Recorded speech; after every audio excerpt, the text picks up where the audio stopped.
Hey everyone, Kat here again, and today we're going to be working on block 5 of Getting to Know Hue. So we're working on the red block. So I've got all my pieces cut, and we're not working with a lot of crazy shapes this month. But I want to point something out because I thought this was interesting. We have 2 letters of our seeds background fabric. One is triangle B, the other set is triangle D. And I was a little nervous about getting these mixed together, so I was very careful to keep them in their own little piles. But what I have discovered is they're basically the same size. We got them from cutting 2 different ways, but they basically are identical in size. So if you mix yours up, don't fret, because they're basically identical. And if you look at the directions, you're going to be attaching both the B triangles to the side of your A block, and you're also going to be attaching the D triangles to this same block. So don't worry about those. If they get mixed up, it's not going to cause a problem.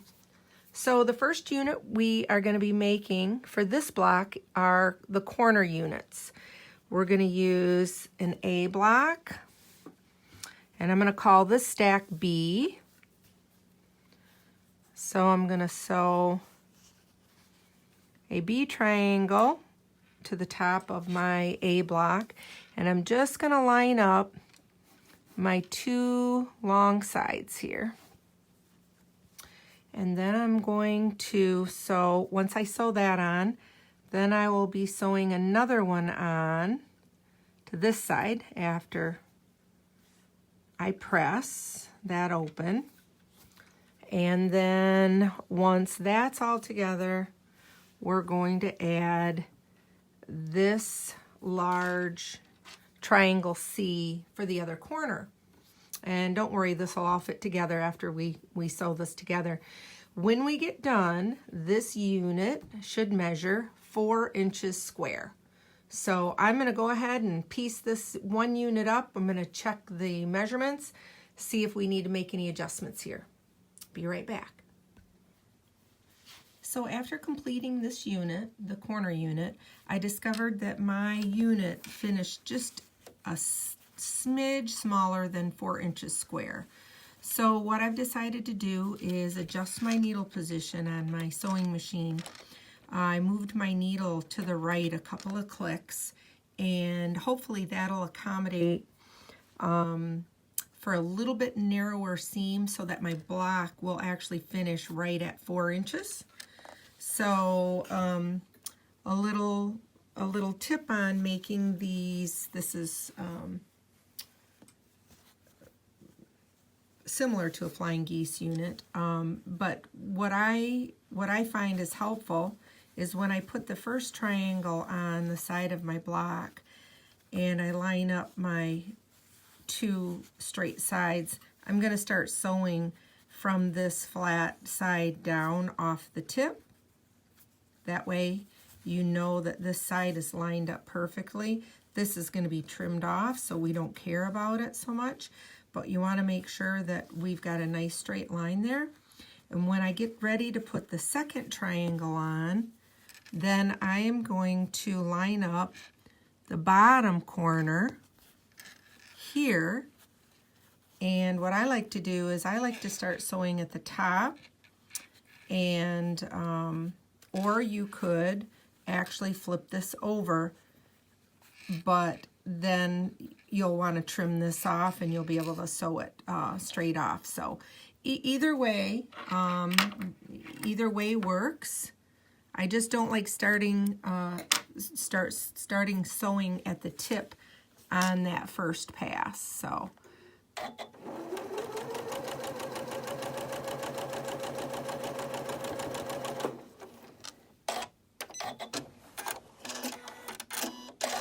and the one thing you want to double check and make sure is that your thread, your stitching line, is ending right in that V, right in that notch.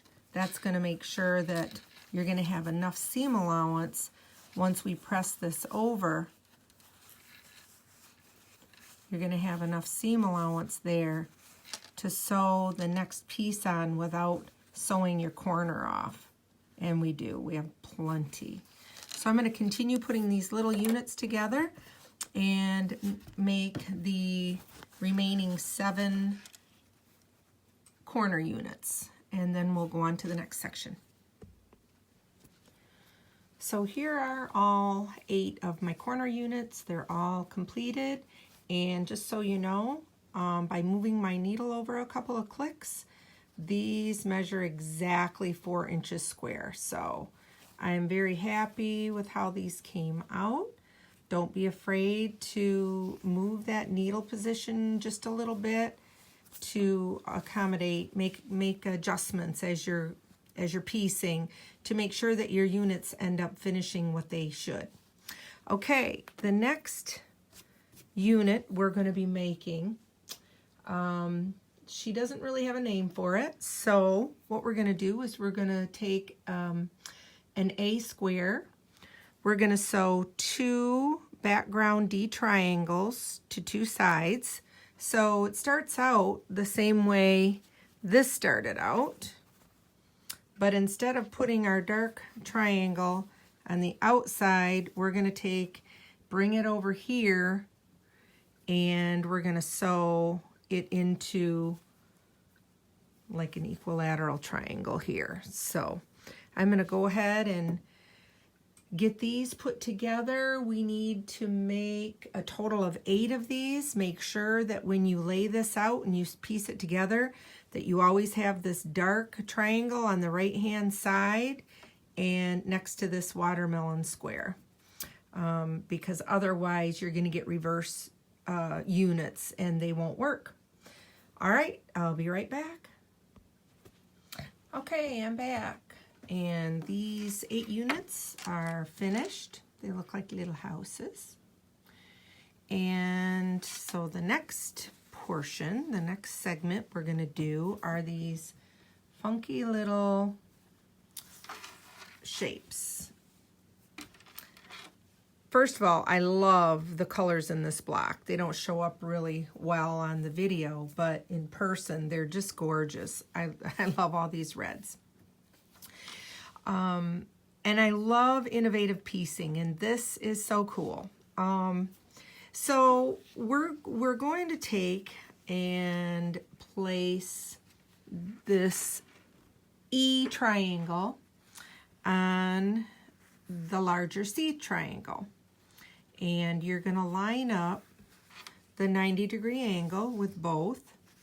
We're going to be sewing just along this short side. You can quit sewing right here. You don't have to extend your seam down. There's no sense in it. Word of caution, when you go to press these on your ironing board, we want to press towards this larger dark triangle so that when we get ready to sew it to this unit, our center seams are offset.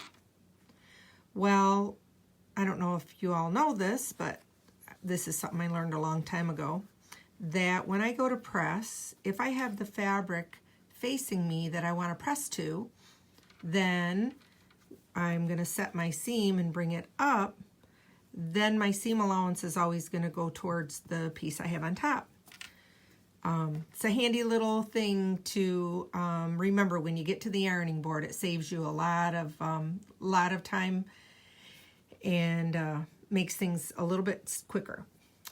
On this unit right here, the only thing that I would caution you with is when you go to flip this up, you're going to set it, flip this up, make sure you do a finger press first. And if you have a line on your ironing board cover, which I do, I have stripes on mine, when I flipped this up, I finger pressed it to make sure that these two edges made a straight line. Because we have such a little triangle here and a large triangle here, the weight of this big triangle wants to kind of pull everything off to the left. So just make sure that when you press these, you get a nice straight line here. So I have all of these units done and pressed already, and they're all pressed to that darker triangle, the larger one. So now what I'm going to do is I'm going to take a unit that we just completed, and I am going to match up the center seam. And when I do that and sew this, we have a funny little pieced unit like this. And when we're done piecing all these, we're going to chop these two points, triangle points, off. So I'm going to get busy here and put these units together, and then we'll do some cutting. And believe it or not, this block is going a lot faster than block 4, which is nice. It's nice to have a block that goes together quickly and quicker than some of the other ones. So I'll meet you right back here. So I want to show you how beautiful these came out. What an awesome unit. I'd have to say I think Nancy is a whiz at math. To be able to figure out all these angles and have all this come together and fit together is amazing to me. And I love the fact that I can piece it and I don't have to paper piece it. I'd much rather piece than paper piece. So when I've got all these trimmed, but I just want to show you that my units look just like the picture in the book. And I was curious to see if I was going to be trimming any of this off. Because in the book it shows that this is basically trimmed off just like this. So I've got a 4-inch wide ruler here, and I want to show you that when you lay that ruler on here, your 4 inches, and you're measuring from the top of the block to the bottom, according to what the picture looks like in the book, you're basically, your ruler's going to be lined up right at the bottom of this triangle. And you literally are just trimming off this tip and this tip. I was also curious because these are supposed to finish 4 inches wide, which they do. But I wanted to find out if, in fact, they finished the correct width. And they're supposed to finish 5.5, and they were spot on, 5.5. Beautiful. So we're ready to put this baby together. So we'll throw that one aside. We're going to start with our large center square, and we're going to put this beautiful unit that we just finished. I'm going to try and move the camera up just a little bit so that we can get a bird's eye view. Otherwise, you're not going to be able to see the entire block as we build it. The cool thing about this is this unit that we just finished, it's got the same, that little triangle is the same color as our center square. So it's going to make a star here with our center square, which is really kind of clever. There's that one. Everything looks good. Now we're going to put the corner units here. I love that watermelon. This might be my favorite block so far. And I just love that red with the gray. It's just gorgeous. All right. I am ready to sew either my columns or my rows, doesn't matter, together. And I'll meet you right back here. Okay, we're almost there. I sewed my 3 rows together, or columns if you want to look at it this way. Our center unit, the seams are pressed towards our large center square, and that's just to help the block lay nice and flat. No seams in that center square, so that makes perfect sense.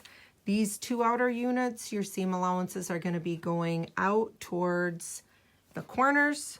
So now I'm just going to pin these 4 intersections.